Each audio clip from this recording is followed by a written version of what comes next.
Kate and William lead bid to exile Andrew and Fergie from Royal Lodge as public anger grows at his taxpayer-funded luxury. Walesers can't abide Prince and are pushing for him to leave. Author claims the Prince and Princess of Wales are determined to banish Prince Andrew and Sarah Ferguson from Windsor's Royal Lodge, where they have lived rent-free for decades. According to royal biographer Tina Brown. Ms. Brown, a friend of Princess Diana who was editor-in-chief of Tatler and Vanity Fair, has claimed that Prince William and Kate can't abide Andrew and want him to disappear. She claims having him in Windsor threatens to spoil life at the new forever home, Forest Lodge. The couple will move in next month with their 3 children, George, Charlotte and Louis. William's push to exile Andrew throws an intriguing new light on yesterday's claim that he is beginning to call the shots in the royal family because of his father King Charles's health.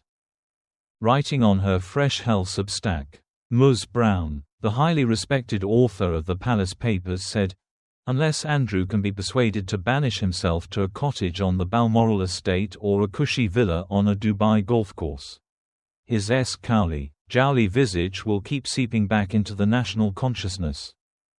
Calling Andrew the Duke of Dross, she said the future king and queen are pondering, how do you disappear a 6-foot-tall, 190-pound, 65-year-old man in robust good health who has an ironclad contract to live in the Queen Mother's former mansion, a short neigh from Windsor Castle and just 4 miles from the new, forever, home of Prince William and Kate.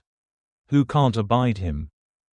It came after yet another shocking twist in the royal Epstein scandal when it emerged last night he hasn't paid rent on his palatial property for 22 years, said to be in the region of £260 a year. Andrew should be kicked out of his Windsor Royal Lodge and disappear because the British public are sick of him and he is an embarrassment to his family and the UK. According to Robert Jenrick. And Andrew could become the first royal to be caught up in a criminal probe in more than 20 years. Scotland Yard has confirmed it is actively probing claims he asked an officer to dig up dirt on Virginia Giuffre, whose posthumous autobiography is out today. Brown repeated the claim that William will ban his errant uncle from his coronation, and could even consider keeping away from King Charles's funeral when the tragedy occurs.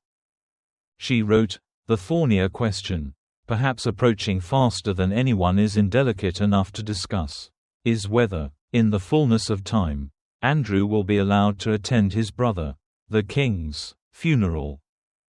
Tina cited the toe-curling moment William was stuck next to Andrew outside the Duchess of Kent's funeral at Westminster Cathedral last month. William looked deeply uncomfortable as his uncle appeared to be laughing as they left the service.